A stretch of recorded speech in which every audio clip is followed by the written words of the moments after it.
یہ تھا؟ نہیں جی، یہ تو بڑا بابو لوگ ہیں بی بی، وہ تو عمر میں کم تھا۔ کیا مطلب کم تھا؟ وہ الجھی بلقیس متذبذب سی کھڑی تھی، جیسے اپنی بات صحیح نہ پہچان پا رہی ہو۔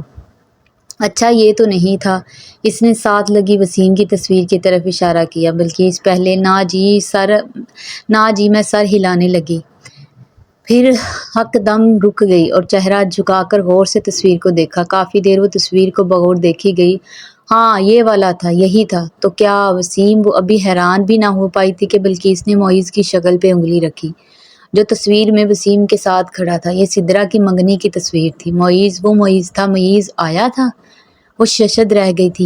یہی تھا بی بی، مجھے اچھی طرح یاد ہے۔ ابھی ذرا بچہ لگ رہا ہے مگر شاید یہ پرانی تصویر ہے۔ جب ادھر آیا تو اس سے بڑا تھا، سے بھیگ رہی تھی، قد بھی اونچا لمبا تھا۔ میں آپ کو کہہ رہی تھی نا کہ عمر میں کم تھا، اور وہ ایسی دم بخود بیٹھی تھی کہ کچھ کہہ ہی نہ سکی۔ تصویر میں معیز 12 سال کا تھا، اب 20 کا ہوگا، اور جب وہ ادھر آیا تو یقیناً 17 برس کا ہوگا۔ مگر وہ کیوں آیا؟ وہ کیوں ہمایوں سے لڑا؟ وہ دونوں کیوں بلند آواز میں جھگڑتے رہے؟ بہت سے سوال تھے جن کے جواب اسے معلوم نہ تھے، بلکہ اس سے پوچھنا بیکار تھا۔ اس سے پہلے جب اس کے کزن کا ذکر کیا تھا تو ایسے تعظیم سے انہیں اور وہ آئے جیسے الفاظ استعمال کیے تھے کہ وہ بالکل غلط سمجھ بیٹھی۔ مگر خیر بلقیس کا قصور نہیں تھا، اور پتہ نہیں کسی کا قصور۔ اس نے بے دلی سے البم بند کر دیا اور میز پر رکھ دیا۔ چمکی صبح میں برآمدے میں پھسل رہی تھی۔ بلقیس پائپ لگائے سفید سنگ مرمر کے چمکتا برآمدہ دھو رہی تھی۔ وہ صبح ناشتے کا وقت تھا۔ مائیوں کو اس کے کمرے میں ناشتہ دے کر بلقیس اب یہاں مصروف تھی۔ تیمور کدھر تھا؟ اسے کچھ پتہ نہیں تھا۔ وہ آج اپنی فجر کی تلاوت نہ کر سکی تھی۔ اب ادھر وہیل چیئر پر بیٹھ کر وہی کرنا چاہ رہی تھی، مگر بار بار دھیان بٹ جاتا تھا۔ بلقیس پائپ اٹھائے برآمدے سے نیچے اتر گئی۔ اب ڈرائی وے پر پانی ڈال رہی تھی۔ برآمدے کے فرش پہ کہیں کہیں پانی چمک رہا تھا۔ دفعتاً دروازہ کھلا تو وہ چونک کر دیکھنے لگی۔ ہمایوں اجلت بھرے مصروف انداز میں کف باندھ کرتا باہر آ رہا تھا۔ اس نے محمل کو ادھر بیٹھے دیکھا یا نہیں، اس کے بے نیاز انداز سے پتہ لگانا مشکل تھا۔ وہ سیدھا اپنی گاڑی کی طرف بڑھ گیا۔ بلقیس نے جھاڑو اٹھائی اور بھاگ کر پائپ ڈرائیو سے ہٹایا۔ چوکیدار جو گھاس کتر رہا تھا پھرتی سے آگے بڑھا اور گیٹ کے دونوں پٹ کھول دیے۔ وہ گاڑی میں بیٹھا، زور سے گاڑی کا دروازہ بند کیا اور پیچھے دیکھتا ہوا گاڑی نکال کر لے گیا۔ گیٹ کے دونوں پٹ کھلے رہ گئے۔ چوکیدار نے انہیں ابھی بند نہیں کیا تھا۔ وہ واپس درانتی اٹھائے گھاس کی طرف آ گیا تھا۔ بلقیس پھر سے پانی کا فوارہ سفید بجری کے سارے ڈرائی وے پر ڈالنے لگی۔ وہ سر جھٹک کر اپنی آیات کی طرف متوجہ ہوئی، مگر پھر پڑھتے پڑھتے نگاہ پھسلی۔ پہلے ناخنوں کے کناروں کو دیکھا، پھر ہاتھوں کو، پھر ان سے ہوتی ہوئی پیروں میں جا ٹکی اور پھر سے پائپ کے پانی کی طرف بڑھ گئی۔ کھلے گیٹ کے اس پار سامنے والوں کا گیٹ بھی کھلا نظر آ رہا تھا۔ وہ بے دھیانی میں کسی سوچ میں گم ادھر دیکھی گئی۔ سامنے والوں کے گیٹ کے پاس ایک لڑکی کھڑی تھی۔ اس کے کندھے پہ پیارا سے پھولے پھولے گالوں والا بچہ تھا۔ ساتھ ہی گاڑی کا دروازہ کھلے ایک گڈ لکنگ سا آدمی مسکرا کر انہیں کچھ کہہ رہا تھا۔ لڑکی ہنس رہی تھی۔ پھر وہ آدمی جو غالباً اس کا شوہر تھا گاڑی میں بیٹھ گیا اور لڑکی بچے کا ہاتھ پکڑ کر بائیں بائیں کے انداز میں گاڑی کی طرف ہلانے لگی۔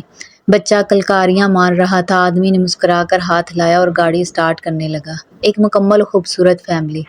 وہ چپ چاپ ان تینوں کو دیکھے گئی، یہاں تک کہ گاڑی فراٹے بھرتی سڑک پر آگے نکل گئی اور لڑکی بچے کو کندھے سے لگائے گیٹ بند کرنے لگی۔ اس نے ہولے سے سر جھٹکا اور اپنی بالکل خاموش نظریں واپس قرآن پر جھکا دی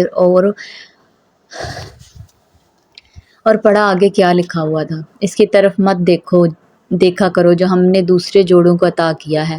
محمل نے بے اختیار ٹھنڈی سانس لے کر سر اٹھایا، پھر ادھر ادھر گردن گھمائی۔ بلقیس اپنے کام میں مگن تھی اور چوکیدار اپنے کام میں۔ وہاں کسی نے اس کی وہ ایک لمحے کی نظر نہیں پکڑی تھی، مگر اس نے ذرا سی گردن اٹھا کر اوپر آسمان کو دیکھا، مگر کوئی تھا جو اس کے لمحے بھر کی بھی بھٹکی نگاہ پکڑ لیتا تھا اور کسی دوسرے کو بتاتا بھی نہیں تھا، خاموشی سے اسے تنبیہ کر دیتا تھا، سمجھا دیتا تھا۔ بہت احسان تھا اس کا اس پر، وہ تو شکر بھی ادا نہیں کر سکتی تھی۔ بلقیس آج کون سا دن ہے؟ ایک دم اسے خیال آیا تو اسے پکارا۔ جمعہ ہے جی۔ وہ اب پائپ بند کر کر اسے سمیٹ رہی تھی۔ اوہ اچھا، اسے یاد آیا سورہ کہف پڑھنی تھی۔ جانے وہ کیسے بھول گئی۔ خود کو سرزنش کرتی قرآن کے صفحے پلٹنے لگی۔ چوکیدار گیٹ بند کر کے اپنے کوارٹر میں چلا گیا تھا اور بلقیس اندر۔ وہ برآمدے میں تنہا رہ گئی کہ پہلے قرآن سے پڑھنے کا سوچا، مگر سورہ کہف یاد تھی ہی یاد تھی ہی سو قرآن میز پر رکھا اور سر کرسی کی پشت پر ٹک کر آنکھیں موند لی۔ کبھی کبھی اس کو لگتا ہے اس کی زندگی مصحف قرآن کے گرد ہی گھومنے لگی ہے۔ اس کا کوئی دن ایسا نہ گزرتا تھا جس میں اس کا کردار نہ ہو۔ ہر لمحہ ہر وقت وہ قرآن کو اپنے ساتھ رکھتی تھی۔ اب اس کے بغیر اس کا گزارا بھی نہ تھا۔ آنکھیں موند کے وہ بسم اللہ پڑھ کر سورہ کہف پڑھنے لگی۔ اس ٹھنڈی صبح میں ہر طرف وہ خاموشی سے میٹھی چاشنی چھا گئی تھی۔ وہ آنکھیں موندے اپنی تلاوت کر رہی تھی۔ اما حسبت ان اصحاب الکہف والرقیم۔ ابھی اس نے 9ویں آیت اصحاب الکہف تک ہی پڑھی تھی کہ کسی نے اگلا لفظ والرقیم پڑھ دیا۔ اس کے ہلتے لب رک گئے۔ بہت حیرت سے چونکتی ہوئی اس نے آنکھیں کھولی۔ سامنے کھلے دروازے میں تیمور کھڑا تھا، اپنے نائٹ سوٹ میں ملبوس۔ کھچی نیند سے خمار آلود آنکھیں لیے وہ بنا پلک جھپکے سے دیکھ رہا تھا۔ وہ سانس روکے سے دیکھی گئی۔ چند لمحوں کے لیے سارے میں سناٹا چھا گیا۔ وہ دونوں بنا پتلیوں کو حرکت دیے ایک دوسرے کی آنکھوں میں دیکھ رہے تھے، اور پھر سے تیمور کی بھوری آنکھوں کو نگاہوں میں لیا۔ اس نے ہولے سے لب کھولے اور پھر سے وہ آیت دہرائی، اما حسبت ان اصحاب الکہف۔ وہ دانستہ رکی تو تیمور کے ننھے سرخ ہونٹ حرکت کیے۔ والرقیم کانوا من آیاتنا عجبا۔ اس نے اپنی نظروں کے حصار میں لیے آیت مکمل کی۔ تیمور اسی طرح ساکت سا مجسمہ بنے کھڑا تھا جیسے برآمدے اور لان میں محوت ہوئی خلق کا حصہ ہو۔ ادھر آؤ، وہ بنا پلک جھپکے سے دیکھتے ہوئے بولی۔ وہ کسی معمول کی طرح آہستہ سے چھوٹے چھوٹے قدم اٹھاتا اس کے قریب آیا۔ اس نے اس کے ہاتھ تھامنے کو دونوں ہاتھ بڑھائے اور کسی سحر زدہ شخص کی طرح تیمور نے اپنے چھوٹے چھوٹے ہاتھ اس کے ہاتھ میں دے دیے۔ تمہیں کیسے پتہ چلا اصحاب الکہف کے بعد والرقیم آتا ہے؟ وہ خاموش کھڑا رہا جیسے اسے خود بھی نہ معلوم ہو۔ تمہیں سورہ کہف آتی ہے؟ نرمی سے اس کے ہاتھ تھامے محمل نے پوچھا تو اس نے آہستہ سے سر نفی میں ہلایا۔ پھر تمہیں کیسے پتہ چلا؟ میرے منہ سے نکلا۔ It just slipped. وہ اٹک اٹک کر بول رہا تھا۔ آنکھیں ابھی گیا تک محمل کے چہرے پر بھی جمی تھیں۔ اسے یاد تھا کہ تیمور کی پریگنینسی میں وہ ہر جمعے کو یوں ہی بیٹھ کر آنکھیں موندے بلند آواز میں سورہ کہف پڑھا کرتی تھی، تاکہ وہ جنم لینے سے قبل ہی قرآن کا عادی ہو، اور شاید وہ واقعی عادی ہو گیا تھا۔ وہ شاید 7 سال بعد اس نے یہ آواز سنی تھی، تمہیں اور صورتیں آتی ہیں؟ اس نے پھر نفی میں سر ہلایا۔ وہ اپنے ہاتھ ابھی تک محمل کے ہاتھ میں دیے کھڑا تھا۔ تمہیں قرآن پڑھنا آتا ہے؟ اس نے اس بات میں گردن کو جنبش دی۔ مسجد جاتے ہوئے یا کہیں اور سے سیکھا ہے؟ گھر پر قاری صاحب لگوائے تھے ڈیڈی نے۔ کتنی دفعہ قرآن ختم کیا ہے؟ 2 ٹائمز۔ کیا قاری صاحب کا قرآن بھی یوں ہی سنا کرتے تھے جیسے میرا سنتے ہو؟ نہیں، وہ بالکل اچھا نہیں بولتے تھے، اور میں آپ اچھا بولتی ہیں۔ وہ اب بھی اٹک اٹک کر بول رہا تھا۔ اور فرشتے کا اچھا لگتا ہے؟ وہ کبھی نہیں پڑھتی۔ She never reads. وہ ریسائٹ تلاوت کو ریڈ پڑھنا کہہ رہا تھا، مگر وہ اس کی غلطی نکالنے کا نہیں تھا، نہ ہی یہ بتانے کا کہ وہ کون سا پڑھتی ہوگی۔ وہ لمحے تو بہت خاص تھے، ان کو ضائع نہیں کرنا تھا۔ تم ایسے پڑھ سکتے ہو؟ نو، اس نے نفی میں گردن ہلائی۔ پڑھنا چاہتے ہو؟ وہ خاموش کھڑا اسے دیکھتا رہا۔ محمل نے آہستہ سے اس کے ہاتھ چھوڑے۔ چلو کل صبح پھر پڑھیں گے، اور سر وہیل چیئر کی پشت سے ٹکا کر آنکھیں موند لی۔ اس نے سوچا کہ اسے کھلا چھوڑ دے، اگر وہ اس کا ہوا تو واپس آ جائے گا، نہ ہوا تو نہ آئے گا۔ کافی دیر بعد اس نے آنکھیں کھولی تو تیمور ادھر نہیں تھا۔ فرش کا پانی سوکھا چکا تھا، چڑیا اڑ گئی تھی، سرخ کیڑے اپنے بلوں میں جا چکے تھے، چیونٹیاں بکھر گئی تھی، سفید بلی بھی واپس چلی گئی تھی، اور اللہ کی طرف بلانے والی بات سے اچھی بات کسی کی ہو سکتی ہے بھلا؟ اس نے بے اختیار سوچا تھا، دشمن کو دوست بنانے کا احسن طریقہ تو اسی آیت میں دے رکھا تھا۔ اس کی سمجھ میں ذرا دیر سے آیا تھا۔ اگلی صبح وہ لان میں پہلے سے موجود تھی۔ لان میں لاؤنج کی کھڑکی کھلی تھی، اس کے سامنے تیمور کا کمرہ تھا۔ آواز کا راستہ صاف اور کھلا تھا۔ پچھلا پورا دن اس نے دانستہ تیمور کا سامنا نہیں کیا، وہ بھی کمرے سے باہر نہیں نکلا۔ اس کی غالباً چھٹیاں تھیں، سو آج کل گھر پر ہی ہوتا تھا۔ وہ جانتی تھی کل قرآن سن کر تیمور کو اس نے ذہنی طور پر ڈسٹرب کر دیا ہے۔ اگر وہ واقعی قرآن کی چاہ رکھتا ہے تو اس کے اندر مزید سننے کی خواہش ضرور بڑھے گی، اور وہ خود ہی چل کر آئے گا۔ اس نے 9 ماہ اس قرآن سنایا تھا، وہ 7 سالوں میں اسے کیسے بھول سکتا تھا؟ بلکہ اس نے اس لان میں ہی ٹیپ ریکارڈر سیٹ کر کے دے دیا تھا۔ اسے معلوم نہ تھا کہ تیمور ابھی جاگ رہا ہے یا سو رہا ہے، پھر بھی اس نے پلے کا بٹن دبایا اور اونچی آواز کر دی۔ قاری مشاری کی سورہ کاف چلنے لگی۔ گو کہ قاری حضرات اور بھی بہت اچھے تھے، مگر جو بات قاری مشاری کے دھیمے پرسوز انداز میں تھی وہ اسے دنیا میں کہیں نہیں لی تھی۔ اور سورہ کہف تو شروع ہوتی اور اس کے آنسو بہنے لگتے۔ پہلے رکوع ابھی ختم ہی نہیں ہوا تھا کہ برآمدے کا دروازہ کھلا اور تیمور بھاگتا ہوا برآمدے کی سیڑھیاں اتر کر